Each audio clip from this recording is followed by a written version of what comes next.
Episode की शुरुआत एक बहुत ही खूबसूरत प्लेस को दिखाते हुए होती है, जहां बड़े बड़े पहाड़ के साथ हम लोग एक जाइंट ड्रैगन को देख सकते हैं, जो सब सीन इस जगह को किसी हेवन से कम नहीं दिखाता। जिसके दिखाते ही हमारा सीन सुहोंग पर शिफ्ट होता है, जो इस जगह पर किसी निर्वाणा पिल को रिफाइन करने की कोशिश कर रहा था। लेकिन यह पिल को रिफाइन करना इतना भी आसान नहीं है, इसलिए वो अपनी पूरी स्पिरिचुअल एनर्जी अल्केमी फर्नेस में ट्रांसफर करके इस पिल को रिफाइन करना जारी रखता है, जिससे अब वह काफी कमजोर भी हो गया था। पर वह इसकी बिना परवाह किए हुए अपनी एनर्जी को ट्रांसफर करना जारी रखता है। पर तभी हम इस जगह पर एक लड़की को आता हुआ देखते हैं, जो सुहोंग को यह सब रोकने को कहती है। लेकिन सुहोंग इस लड़की को यहाँ देखकर हैरान होते हुए बोलता है, रुयुन, तुम यहाँ क्या करने आई हो? चली जाओ यहाँ से, यह जगह खतरों से भरा हुआ है।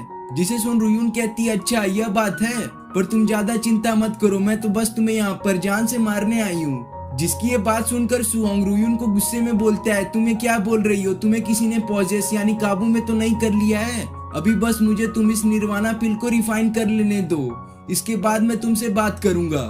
जिस पर रुयुन कहती है, मैं इस पूरे कॉन्टिनेंट में अकेले ही एक ट्रू एलेक्सिर को रिफाइन कर सकती हूँ, जिससे मैं इस पूरे कॉन्टिनेंट की नंबर 1 एल्केमिस्ट कहलाती हूँ। जिस टाइटल को मैं इतनी आसानी से कैसे जाने दे सकती हूँ बताओ? इसलिए मैं तुम्हें मारने आई हूँ, ताकि तुम मुझे सरपास ना कर सको। लेकिन सुहोंग और रुयुन तो स्टार्टिंग से ही एक दूसरे से प्यार करते थे, और ये निर्वाणा पिल सुहोंग रुयुन को देकर प्रपोज करना चाहता था, जो बात सुहोंग रुयुन से शेयर भी करता है। पर यह जानने के बाद रुयुन बोलती है, तुम्हारा हो गया हो तो मैं तुम्हें मार देती हूँ। जो बोलकर रुयुन अपने टियाचू डिवाइन फ्लेम को अनलीश करती है, जो फ्लेम की रैंकिंग सेकेंड है डिवाइन फ्लेम लिस्ट पर। जिसको ये फ्लेम यूज करता हुआ देख सुहोंग हैरान होते हुए रुयुन से सवाल करता है कि आखिर उसे यह फ्लेम कहाँ से मिला। पर रुयुन इसका कोई भी जवाब ना देकर टियाचू फ्लेम का यूज करते हुए एक फिनिक्स से सुहोंग पर अटैक करती है।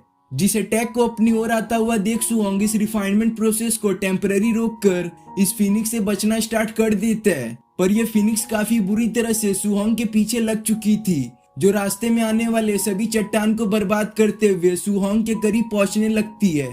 जिससे सुहोंग तो समझ जाता है कि आज वह बचने वाला नहीं है, इसलिए वह बोलता है कि मुझे इस वर्ल्ड में कोई भी नहीं मार सकता, और अगर मैं आज मरूंगा भी तो अपने हाथों से। जो बोलकर सुहोंग उस एल्केमी फर्नेस में चला जाता है, जिसमें वह निर्वाणा पिल का रिफाइनमेंट प्रोसेस हो रहा था। जहां पहुंचकर सुहोंग अपने एसेंस को इस निर्वाणा पिल में ट्रांसफर करने लगता है, जिसके ऐसा कुछ देर करने की वजह से वह पिल के साथ यहाँ से गायब हो जाता है। जिसकी वजह से इस जगह का वेदर पहले जैसा होने के साथ यह जगह थोड़ा बर्बाद भी हो गया था। जो यह सब दिखाते यह सीन कट होकर एक एल्डर पर शिफ्ट होता है, जो वहाँ सभी मौजूद लोगों को मार्शल आर्ट्स और कल्टीवेशन के बारे में जानकारी दे रहे थे।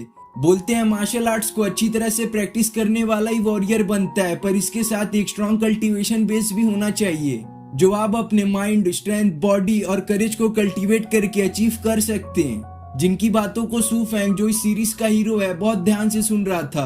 पर उसके कामलेस और हैंडसम होने की वजह से वहाँ की मौजूद सभी लड़कियां उसे ही देखकर ब्लश कर रही थी। पर फेंग तो यहाँ यही सोच कर आया था कि आज वह किसी भी कीमत पर अपने मार्शल कल्टीवेशन को अवेक यानी जगा कर जाएगा, क्योंकि इस जगह पर अवेकनिंग सेरेमनी होने वाली थी। इसलिए यहाँ इतने सारे लोग आए थे ताकि वह भी अपने मार्शल कल्टीवेशन को अवेक करके कल्टीवेटर बन सके। फिर हम उस एल्डर को देखते हैं, जो कुछ समय पहले सबको मार्शल आर्ट्स और कल्टीवेशन के बारे में बता रहा था, जो अवेकनिंग सेरेमनी को स्टार्ट करते हुए सबको यह बताता है कि आज जो भी बंदा अपने अवेकनिंग प्रोसेस को कंप्लीट कर लेगा, उसे हमारा लुनहाओ मार्शल पैलेस का ऑफिशियल डिसाइपल बना दिया जाएगा। और साथ में जिसका कल्टीवेशन लेवल परफेक्शन लेवल के ऊपर निकला, अवेकनिंग के बाद वह डायरेक्टली सुजाकू एकेडमी में प्रैक्टिस करने जा सकता है। और हाँ, जिसकी भी कल्टीवेशन लेवल या मार्शल आर्ट्स मुझे सबसे सुपीरियर लगेगी, उसे मैं लुनहाओ मेंशन की तरफ से void spirit pill as a reward के तौर पर दूंगा। जो बात जानने के बाद वहाँ सभी लोग बात करने लगते हैं कि यह पिल तो काफी रेयर है, क्योंकि हम जिस एम्पायर में हैं वहाँ पर बहुत ही कम एल्केमिस्ट मौजूद हैं, जिससे यह पिल अपने आप में एक रेयर बन जाता है। और वहीं कुछ डिसाइपल इस बात से खुश थे कि उन्हें अवेकनिंग प्रोसेस सक्सेसफुली कंप्लीट करने पर लुनहाओ पैलेस का डिसाइपल बना दिया जाएगा, जो अपने आप में एक बहुत ही बड़ी अचीवमेंट होगी। पर फेंग तो यही सोच रहा था कि क्या वह इस वॉइड स्पिरिट पिल का यूज करके, जो असल में कल्टीवेशन स्पीड को बूस्टअप करती है, उसके फादर को 5 स्टार मार्शल आर्ट मास्टर रेलम को ब्रेक थ्रू करने में मदद कर सकती है। जो वह सोच ही रहा था कि इतने में वहां पर यून आती है, जो फेंग को परेशान ना होने की सलाह देती है, क्योंकि आज वह पिल को तो ले जाने से रहा, वह तो बस यून लेकर ही जाएगी। जिस पर फैंग उसे बोलता है, तुम्हें ऐसा क्यों लगता है कि मैं तुम्हें इतनी आसानी से यह पिल ले जाने दूंगा, छोटी अकल की लड़की। जिसके बातों का जवाब यून दे पाती उससे पहले ही उसके बगल में खड़ा लड़का जिसका नाम हान है वो बोलता है, लगता है कल जो तुम्हें सबक जिन ने सिखाया है उससे तुम्हारा पेट नहीं भरा है और तुम्हारे अंदर इतना एटीट्यूड किस बात का है, जबकि मेरी मो फैमिली जल्दी तुम्हारे सू फैमिली को रिप्लेस करने वाली है। जिसको फैंग कुछ बोल पाता उससे पहले ही उसके चेस्ट में पेन स्टार्ट हो जाता है क्योंकि जिन ने उसे बहुत बुरी तरह से मारा था, जिससे वहां के आसपास मौजूद लड़कियां एक साथ आकर फैंग के सपोर्ट में बोलती हैं, तुम लोग फैंग को बुली करना बंद कर दो। उस दिन तुम लोग कहाँ थे जब फैंग की हालत बिल्कुल ठीक थी, उस दिन इसको बुली करना चाहिए था ना। और आज जब उसकी हेल्थ ठीक नहीं है तो तुम लोग एक साथ मिलकर एक अकेले को बुली कर रहे हो। जिन लड़कियों को ऐसा बोलता देख यून को अपने पास्ट का एक मोमेंट याद आता है जब वह फैंग के पास अपना उसके लिए लव कन्फेस करने को आई थी, पर उस टाइम फैंग ने उसकी बातों को थोड़ा सा भी नहीं सुना था और उसे बहुत बुरी तरह से इग्नोर करके वहां से चला गया था। जिस दिन से यून फैंग से नफरत करने लगी थी। जिन लोगों को ऐसा लड़ता हुआ देख वह एल्डर जिनका नाम एल्डर शेन है वह गुस्से में उन्हें शांत रहने को कहते हैं, जिनको फैंग शांत करते हुए बोलता है, एल्डर हम लोग तो बस यही बात कर रहे थे कि इस अवेकनिंग सेरेमनी में सबसे पहले कौन जाएगा और वह कौन बंदा होगा जिसे आप वो वॉइड स्पिरिट पिल देंगे, और हमने आपस में डिसाइड किया है कि इस अवेकनिंग सेरेमनी में सबसे पहले मैं जाऊंगा। पर ऐसी कुछ बात तो हुई नहीं थी, इसलिए यून फैंग पर काफी गुस्सा होने लगती है। पर एल्डर सन फैंग से बोलते हैं कि मैंने सुना था कि तुम्हें काफी ज्यादा इंजरी लगी है और यहाँ तक कि तुम्हारे मेरिडियन भी डैमेज हो गए हैं, तो क्या अब वह ठीक है जो तुम इस अवेकनिंग सेरेमनी में पार्टिसिपेट कर रहे हो? अगर ऐसा नहीं है तो तुम्हें काफी दर्द का सामना करना पड़ सकता है इस अवेकनिंग सेरेमनी के दौरान। जिस पर फैंग बोलता है, हाँ इंजरी तो लगी थी मुझे पर अब वह ठीक है और जितने भी मेरे मेरिडियन डैमेज हुए थे अब वह हील भी हो चुके हैं, इसलिए मैं इस अवेकनिंग सेरेमनी में पार्टिसिपेट कर सकता हूँ। जो बोलकर फैंग उस आर्टिफैक्ट के पास जाने लगता है जिसके हेल्प से ये अवेकनिंग प्रोसेस शुरू होता है। जहाँ पहुंचकर फैंग वहां पर बैठकर अपनी मेडिटेशन स्टार्ट कर देता है ताकि वह अपने अंदर के छुपे हुए मार्शल कल्टीवेशन एट्रीब्यूट को बाहर ला सके, जिसके ऐसा करते ही आर्टिफैक्ट एक्टिवेट होकर फैंग के छुपे हुए एट्रीब्यूट को बाहर लाना स्टार्ट कर देता है जो असल में फायर टाइप एट्रीब्यूट होता है। पर भले ही फैंग ने अपने फायर एट्रीब्यूट सबके सामने ला दिया था पर अभी तक उसका अवेकनिंग प्रोसेस कंप्लीट नहीं हुआ था। लेकिन तभी इस अवेकनिंग प्रोसेस के दौरान फैंग की बॉडी में मौजूद उसके मेरिडियन अनस्टेबल हो जाते हैं, जिसकी वजह से अवेकनिंग प्रोसेस डिस्टर्ब हो जाता है,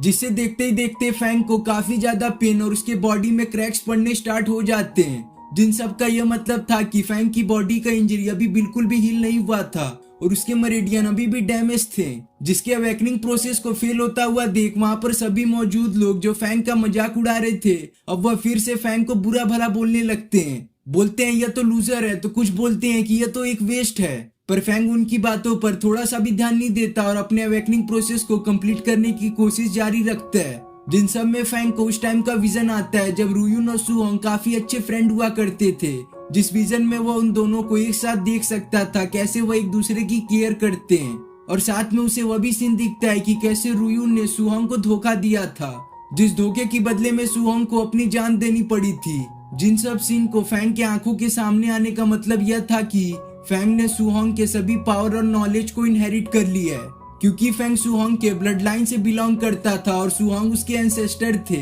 जिनके मिलने वाले नॉलेज और पावर की वजह से फैंग की बॉडी में जो क्रैक्स और उसके मेरिडियन डैमेज थे अब वह पूरी तरह से हील हो जाते हैं और उसका अवेकनिंग प्रोसेस अब वापस से स्टार्ट हो जाता है। पर फैंग ने जो अभी यह सब सीन देखा था इससे वह डिसाइड करता है कि वह अपने एंसेस्टर सुहोंग का बदला उस रूयून से जरूर लेगा। जिसके बाद हम उस आर्टिफैक्ट के क्रिस्टल को देखते हैं जो अचानक से रेड कलर में ग्लो करने लगता है, जिसका मतलब यह था कि फैंग ने अपने फायर एट्रीब्यूट को अवेक कर लिया है। जिस फायर एट्रीब्यूट को देख एल्डर शेन बोल पड़ते हैं कि यह तो फायर एट्रीब्यूट है जो काफी रेयर चांस में ही देखने को मिलता है। वाकई में फैंग तो एक काफी जीनियस कल्टीवेटर निकला, क्योंकि फैंग ने जो फायर एट्रीब्यूट को अवेक किया था वह हेवनली लेवल पर था। जो यह सब कम था कि उस आर्टिफैक्ट में मौजूद क्रिस्टल अचानक से रेड कलर से बदलकर ब्लू कलर में हो जाते हैं। जिस क्रिस्टल को ऐसा कलर बदलता देख वहां पर मौजूद सभी लोग काफी हैरान हो जाते हैं, क्योंकि ऐसा उन्होंने कभी होता देखा नहीं था। पर तभी हमारा सीन फैंग पर शिफ्ट होता है जिसकी बॉडी से काफी ज्यादा अमाउंट में ब्लू ऑरा रिलीज होने लगता है, जिसका मतलब यह था कि फैंग के पास फायर एलिमेंट के साथ आइस एलिमेंट की भी पावर थी। जिससे होता यह है कि यून और हान जो कुछ समय पहले फैंग का मजाक उड़ा रहे थे अब उनकी बोलती बंद हो जाती है, और जो लड़कियां फैंग को सपोर्ट कर रही थी अब वह सब फैंग का ही नारा लगाने लगती हैं। और अभी जो फैंग ने आइस पावर को एक्टिवेट किया है यह भी हेवनली लेवल पर था, जिसकी वजह से एल्डर सैन तो बस फैंग को देखते ही रह जाते हैं। लेकिन तभी हम दो लड़कियों को देखते हैं जो इस अवेकनिंग सेरेमनी को छुपकर काफी दूर से देख रही थी। तो उनमें से जो मास्क्ड गर्ल होती है वह दूसरी लड़की जो असल में उसकी मास्टर थी उसे बोलती है कि फैंग तो बिल्कुल आपके जैसा निकला, उसके पास तो डुअल एलिमेंट की पावर है। फिर हम फैंग को देखते हैं जिसने अपनी अवेकनिंग सेरेमनी को सक्सेसफुली कंप्लीट कर लिया था, जो एल्डर सैन के पास आकर उनसे वह व्हाइट स्पिरिट पिल का डिमांड करता है, क्योंकि एल्डर सैन ने बोला था कि जो भी बंदा इस अवेकनिंग सेरेमनी में सबसे अच्छा परफॉर्म करेगा उसे यह पिल मिलेगा। और अब जबकि फैंग ने डुअल एलिमेंट को अवेक कर लिया है तो शायद इससे बड़ा टैलेंट कोई हो ही नहीं सकता। जिसके बाद पर राजी होकर एल्डर सैन फैंग को वह स्पिरिट पिल देने को बढ़ते हैं, पर तभी वहां पर जिन की एंट्री होती है, जिसको यहाँ पर आता हुआ देख सभी वहां पर मौजूद लोग आपस में बात करने लगते हैं कि यह तो जिन है जो बहुत ही जीनियस कल्टीवेटर है। तो फैंग जब देखता है कि उसकी ओर जिन आ रहा है तब उसे उस दिन का सीन याद आता है जब जिन ने उसे बहुत बुरी तरह से मारा था। जिसके बाद हम जिन को देखते हैं जो एल्डर सैन को वह पिल फैंग को देने से साफ इनकार करता है, बोलता है कि लास्ट टाइम मैंने फैंग को बहुत बुरी तरह से मारा था, जिसमें उसे काफी ज्यादा इंजरी लगने के साथ उसके मेरिडियन भी डैमेज हो गए थे। तो आज भला वो इस अवेकनिंग प्रोसेस को कैसे कंप्लीट कर सकता है? जरूर इस फैंग के बच्चे ने चीटिंग की होगी, जिसकी इस बात पर यून और हान उसका सपोर्ट करते हैं। पर वहीं कुछ लोग ऐसे होते हैं जो फैंग का सपोर्ट करते हैं क्योंकि उन्होंने अपने सामने ही उसका अवेकनिंग प्रोसेस कंप्लीट होते हुए जो देखा था। तो जिन एल्डर सैन को बोलता है कि मैंने ऐसे अफवाहें सुनी है कि सू फैमिली के पास एक ऐसा एलेक्सिर है जो सभी को इल्यूजन दिखाता है कि मानो कोई सामने वाला बंदा अपने अवेकनिंग प्रोसेस को कंप्लीट कर चुका है, जिससे मुझे ऐसा लगता है कि फैंग ने जरूर उस एलेक्सिर का यूज करके आप सबको एक इल्यूजन दिखाया है और असल में उसका अवेकनिंग प्रोसेस अभी भी कंप्लीट नहीं है। जिस पर फैंग जिन को बोलता है तुम्हें ऐसा लगता है तो ठीक है, मेरे पास एक आइडिया है, क्यों ना हम 1v1 बैटल करके देखें, जिसके रिजल्ट से साफ पता चल जाएगा किसने चीटिंग की और किसने नहीं। जिसके बोलने के साथ ही एपिसोड यहाँ पे खत्म हो जाता है।